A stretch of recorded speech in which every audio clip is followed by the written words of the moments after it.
Hello guys, welcome back to the channel. In today's video, I'm going to show you how you can unlock this Light Jellyfish Rain Hat in Heartopia game. Okay, let's get into it guys. This is one of the limited items in the latest update of Heartopia, and I'm going to show you how you can get it.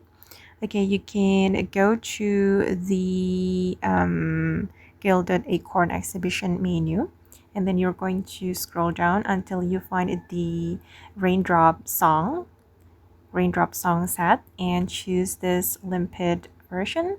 Okay, and then you need to draw with your Moonlight Crystals, and if you're lucky you will get the light Jellyfish Rain Hat.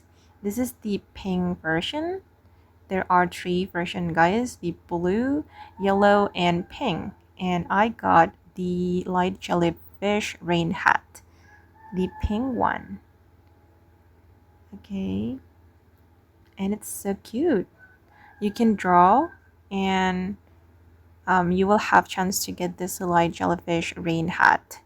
So make sure that you farm the Moonlight Crystals as many as you can. Okay guys, and that's how you can unlock the Light Jellyfish Rain Hat in Heartopia.